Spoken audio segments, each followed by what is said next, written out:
Floating in splendid isolation in the Bay of Bengal, the Andaman and Nicobar Islands, often described as green islands in the marigold sun, constitute one of the most important union territories of the Republic of India.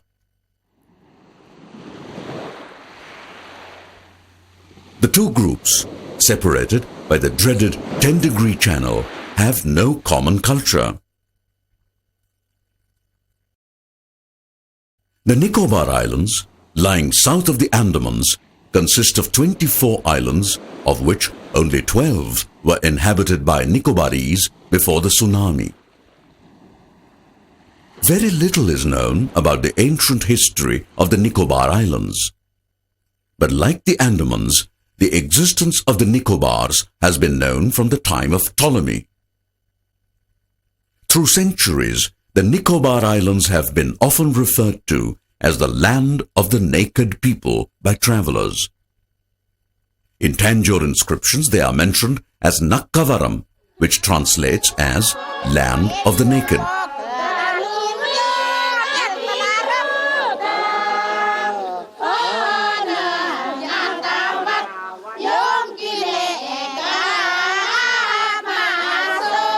The Nicobarese are of Mongoloid origin, and their language has its root in the Austroasiatic family. It is not known when exactly they migrated to these islands, but it is believed that they have been living in the archipelago of Nicobar from time immemorial.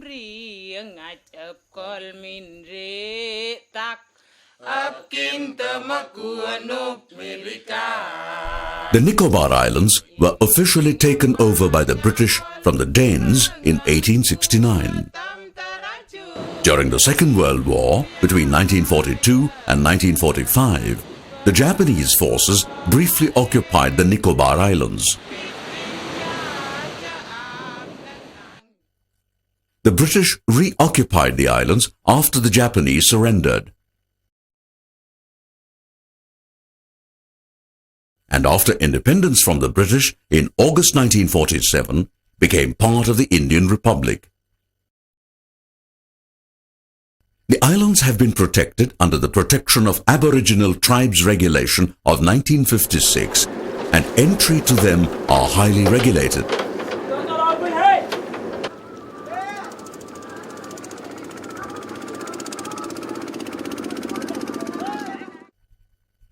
When India's first president, Dr. Rajendra Prasad, visited Nicobar, he asked the islanders what they wanted, but the answer he got was bewildering. They told him that we are happy and do not want anything, and we would like to be left free to carry on life according to our ways.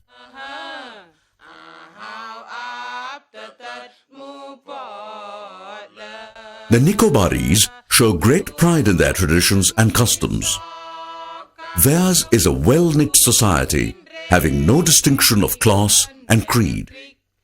Neither is there any discrimination on the basis of sex.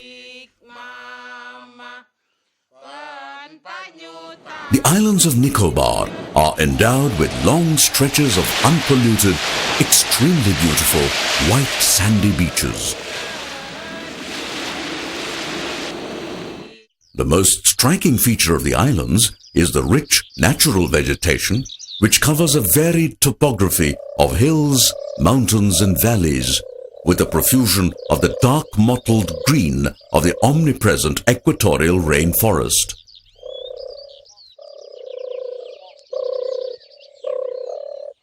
In some of the islands of the central group, there are unique grasslands that spread all over in patches.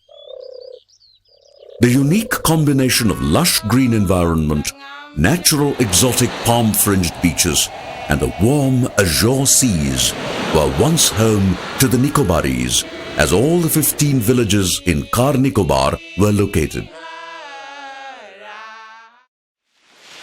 The Nicobar camouflages its tsunami destruction behind a veil of stunning natural beauty. Its tree-lined shore borders a frothy blue arc of the Bay of Bengal. Move closer, and what lies beyond the facade is a breathtaking wasteland of ruin. Mile after mile of what was once picturesque tribal land now lies ravaged by the fury of the tsunami. Blackened trees, flattened villages, damaged houses, and schools. The tsunami had ravaged a culture in a matter of minutes and left the Nicobarese at a crossroad of cultural choices. The tsunami not only destroyed the houses, the plantations and festivity areas, but also the social structures. As of now, no single relic exists that could remind them of their past. All houses, material goods, and cultural artifacts are washed away.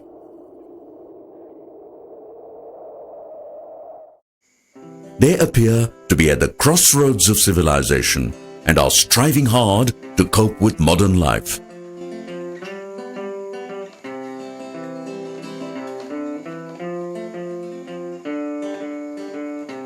A shy and introverted people, they are not yet ready to break with their age-old customs, but are gradually becoming more modern.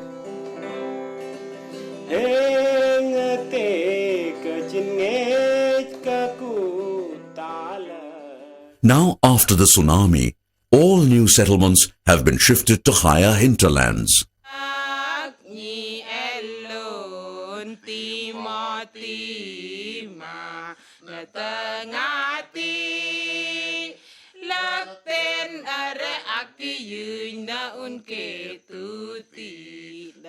Land, forest, and sea form the major economic resources of the Nicobarese. Coconuts are sold in the form of copra.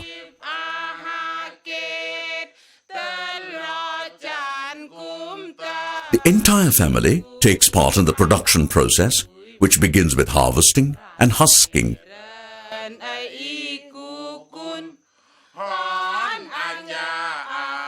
Horticulture is the main subsistence activity.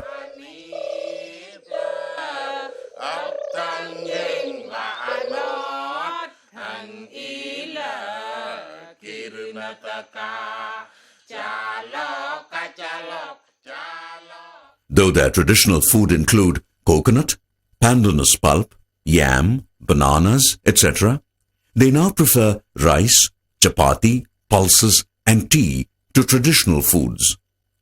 They also eat fish, mutton, beef, pork, and chicken. Pandanus is an important food in all their ceremonies and festivals. It is also known as Nicobar breadfruit.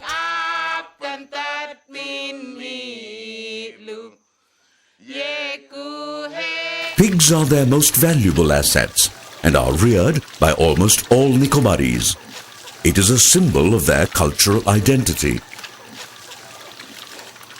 They are fed with coconut.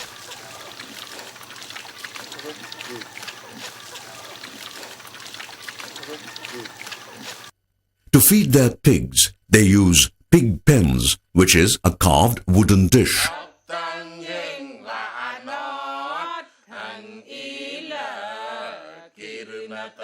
The Nicobarese are good craftsmen and make fair models of most of their larger articles and their traditional huts.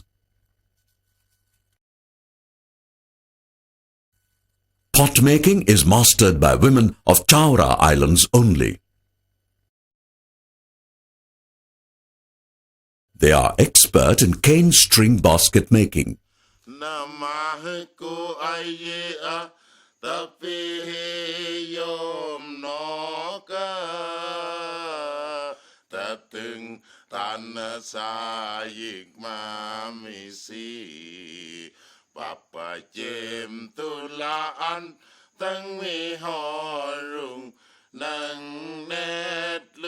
Outriggered canoes were used as a mode of transport for easy access to all villages along their coastline.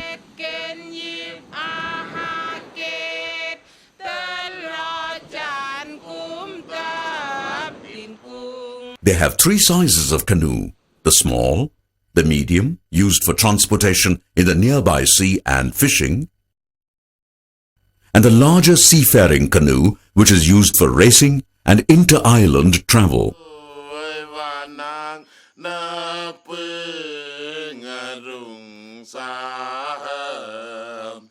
Traditional Nicobarese hut was round in shape, very much like a beehive, raised on stilts, some 8 to 10 feet high from the ground. But they now make rectangular houses. The interior is simple. The wooden beams supporting the roof serve as shelves for keeping household goods.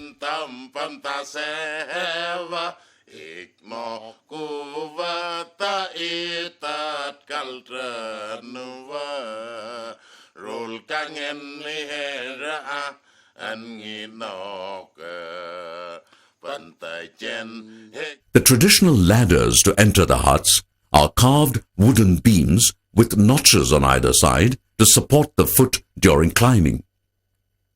Jaws of pigs sacrificed during ceremonies are displayed inside the house, hung across the entrance just above the trap door. One of the most striking objects in a Nicobarese home is the kareyu that towers dominantly upon any visitor as one climbs up the ladder of the Nicobarese dwelling. Kareyus are human figures carved out of wood, found mainly in the central and southern Nicobars.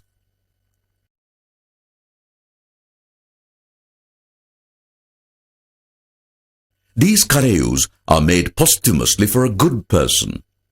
The skull of the dead person is placed inside the wooden head, and some of his bones are buried inside the chest of the kareyu.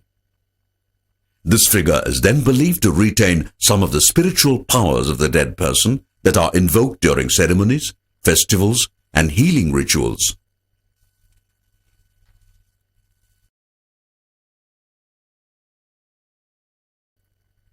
The Nicobars began to attract the attention of missionaries as early as the 17th century onwards. Conversion to Christianity gained momentum only after World War II.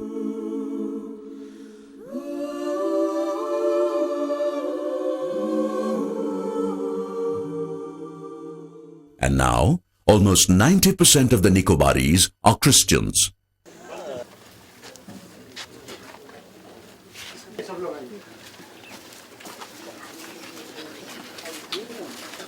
During church festivals, elaborate cultural activities are organized to create awareness among youngsters.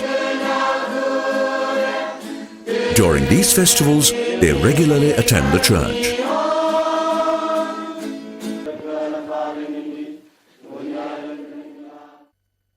The Protestants in the Nicobars form part and parcel of the Church of North India. Although converted to Christianity, a few of them have embraced Islam, but they are under their own tribal law. The Nicobarese Muslims are the progeny of the Muslim traders from Minicoy and Gujarat who had married local girls in the past and maintained their affiliation with their Tuhet, Kinem or Mirato.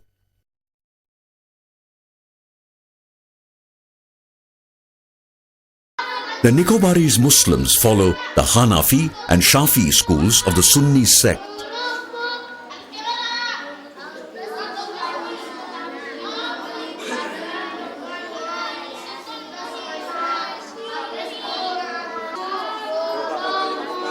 They send persons outside the islands to obtain training as ordained priests, Maulvis.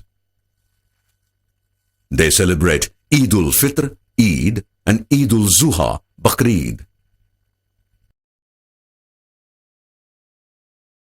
Muslims in Nankauri alone prefer marriage alliances with non-Nicobarese Muslims. Despite their conversion to Christianity and to Islam, animist traditions are still practiced, and celebrations of their traditional festivals and celebrations of their new religious ceremonies are now inaugurated by a pastor.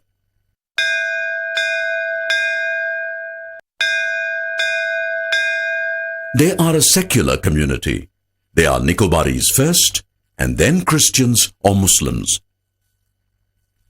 Rites and festivities are an important part of the Nicobarese.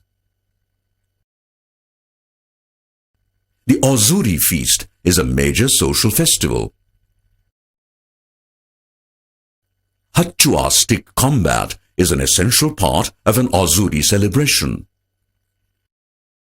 They celebrate these religious festivals with great pomp and show.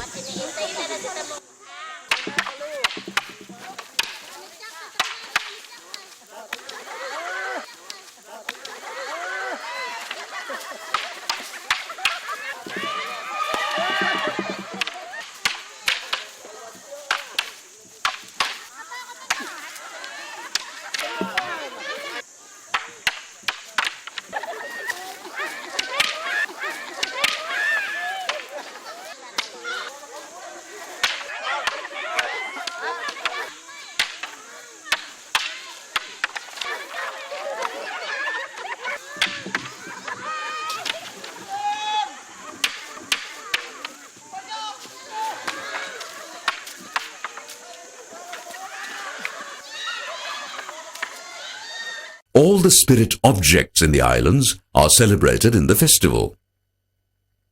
During the renowned Pig Festival, or Panuhonot, dozens of pigs are impressively decorated, hung upside down from bamboo poles, and are carried on their shoulders.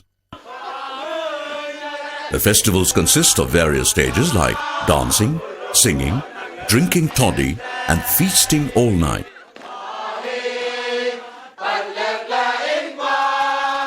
The festive house is decorated elaborately.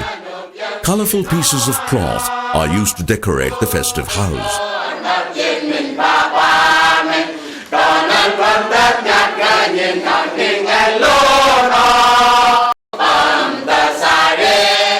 Folklore is narrated and folk songs are sung on festive occasions.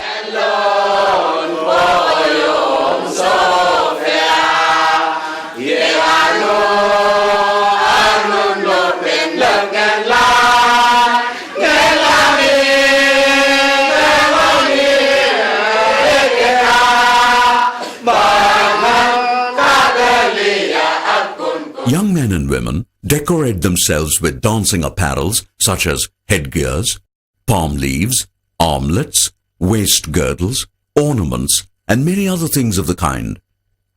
Hutu is the headdress worn by females during feast and ceremonies and dance.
In Car Nicobar, men and women never dance together.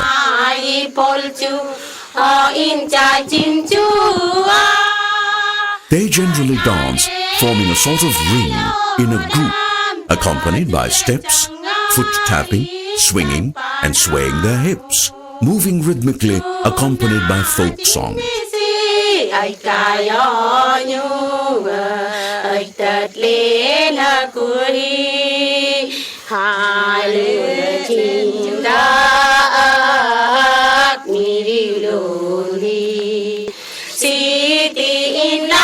There is a leader in a monotonous concerted song, and then they step right and left under his or her direction and jump in unison, coming down on both heels.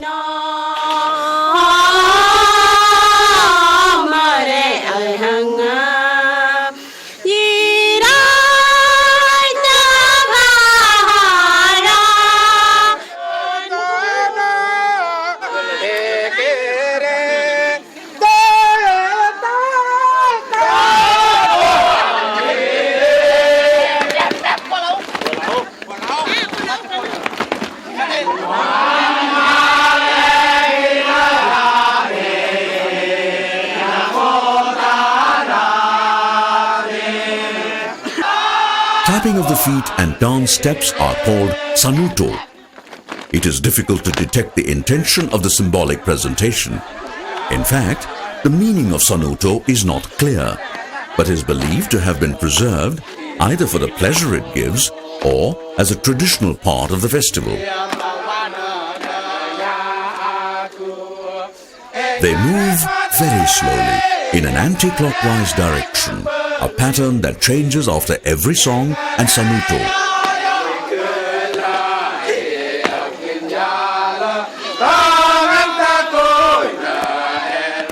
The dancers lay their arms across each other's backs, with their hands resting on the next person's shoulder, and form a circle.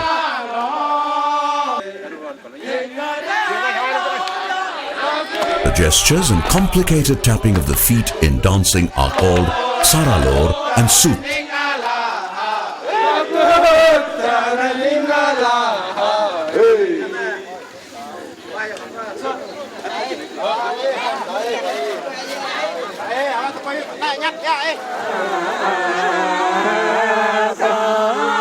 In Nicobarese Island, both the sexes together take part in a dance. This dance is called Kimtau Kwita. The dance is performed in the festive house at late night.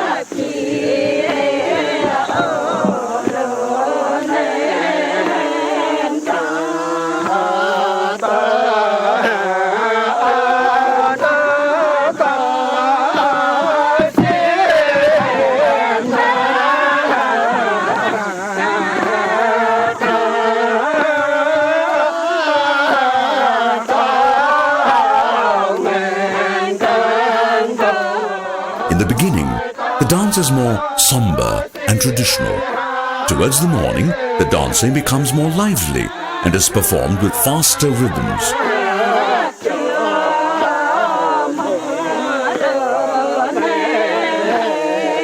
The swing, rhythm and tune of the song and dance can set anybody's feet tapping.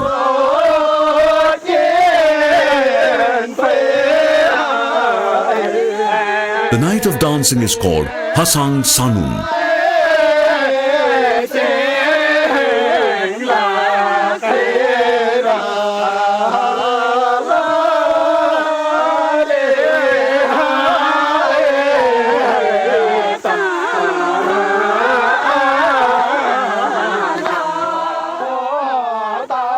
The art and culture of the Nicobarese are linked to their environment and needs.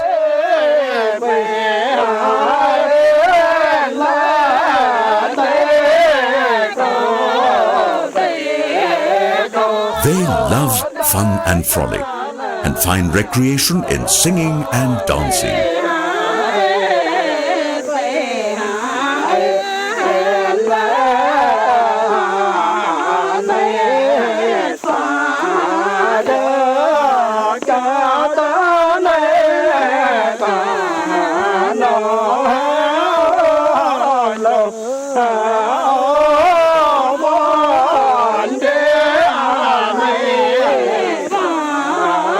Folk dance and folk songs occupy greater significance in all their social and religious beliefs and practices.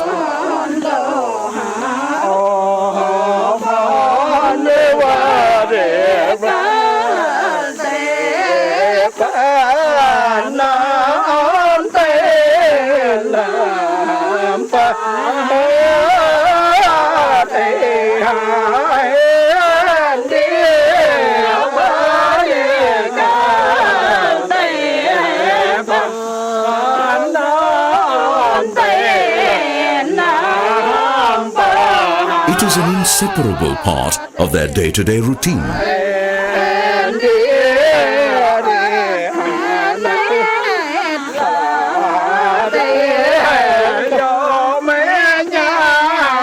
The tsunami has taken away their material possession, but not their pride and dignity.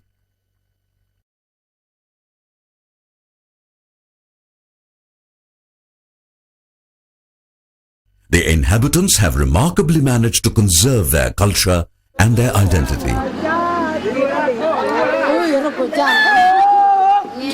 Having seen and faced the worst of nature's fury, they are once again back to nature, making life normal. Once again, greeting the shifts of winds that direct their life. The fluttering of the flags will be back. The kanaya will be raised.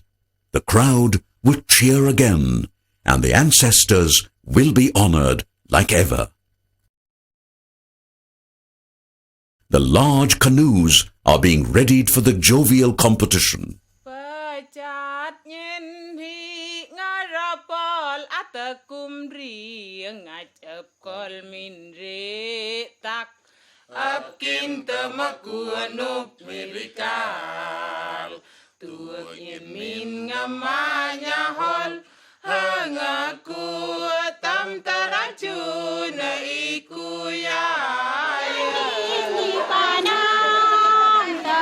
Dances will also be held on the occasion of traditional festivals and other religious festivals.